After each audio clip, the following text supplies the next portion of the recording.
Ohio. Listen, the most important issue on this ballot is issue 1.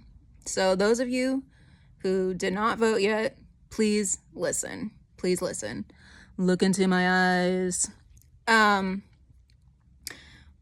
We were duped on the last one, the last issue 1 in November of last year. You know, it's like women's rights, women's health, blah, blah, blah. But in the fine print, it said, essentially, you're forfeiting the parental rights. Minors are treated as adults. You know, they can make their own decision. Parents do not have to be informed about anything.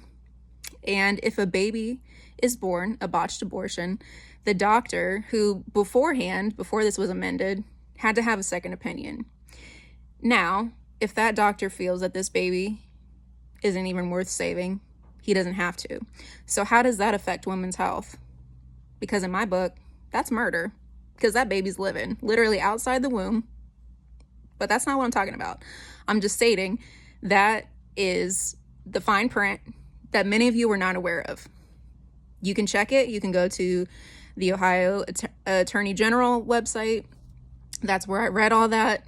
We had meetings about it. And so now I am reading. I'm going to be glancing back and forth from my laptop to here.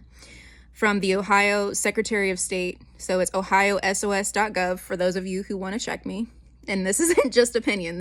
I'm literally reading from the documents explaining what issue 1 is. So issue 1 is about, redistricting. The language right now is like, oh, the people, not the politicians. Well, let me read to you what you could potentially vote for if you did already vote for it. This is what you voted for. So these are people, not politicians. This is how it's going to go down. Stay with me. The panel will choose those 6 individuals by initially creating a pool, just like sports, of 90 individuals, 30 from the first party, the major political party, 30 from the second major political party. If you read this, it defines it, what these terms mean. So you're going to have 90 individuals, essentially Republican, Democrat, and Libertarian. So then the panel of 4 partisan retired judges will create a portal for public comment on the applicants and will conduct and publicly broadcast interviews with each applicant in the pool. The panel will then narrow the pool of 90 to 45, 15 from each party.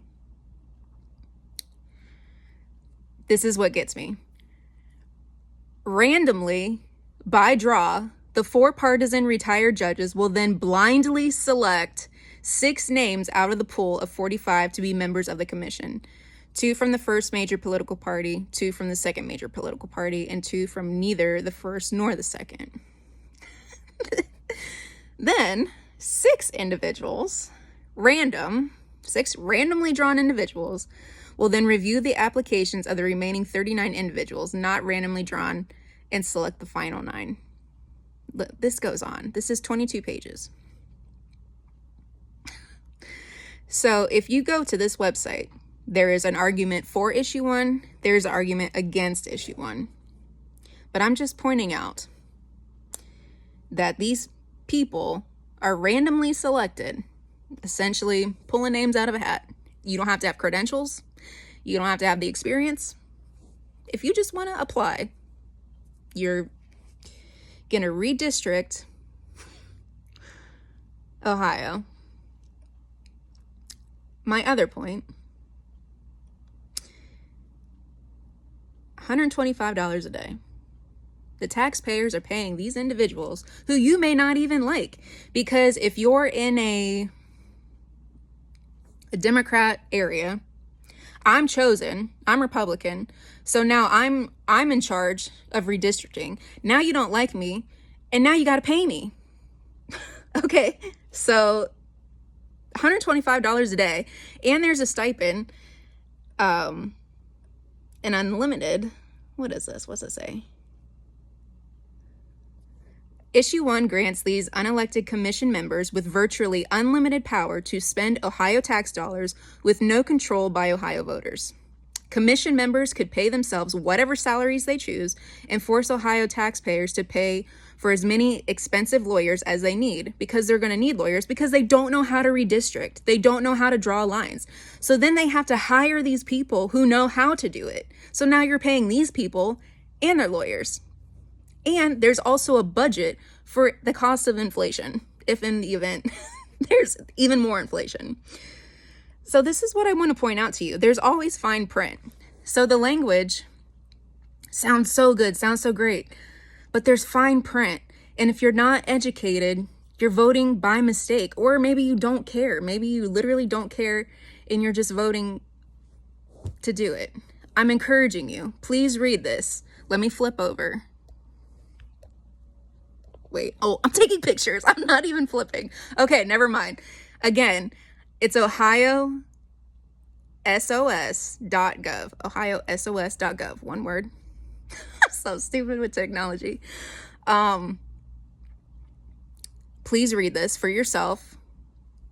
Don't take my word for it. I'm just pointing out the facts. So, Ohio, this is very important. Once again, this is a very important issue.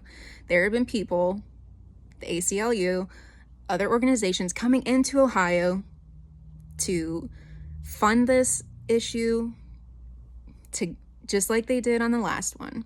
And listen, if you're an Ohio State fan, we know Michigan's a rival. Michigan voted for these laws, the last one and this one, and they are regretting it. I've heard people say, especially the church, like, oh, if I would have known. Now you know. Now you know. Read it for yourself. Get educated. Do what you need to do. This is not a Republican, a Democrat issue. This is about Ohio's rights. People are invading Ohio, trying to flip it. Listen. Just read it. Okay? Okay.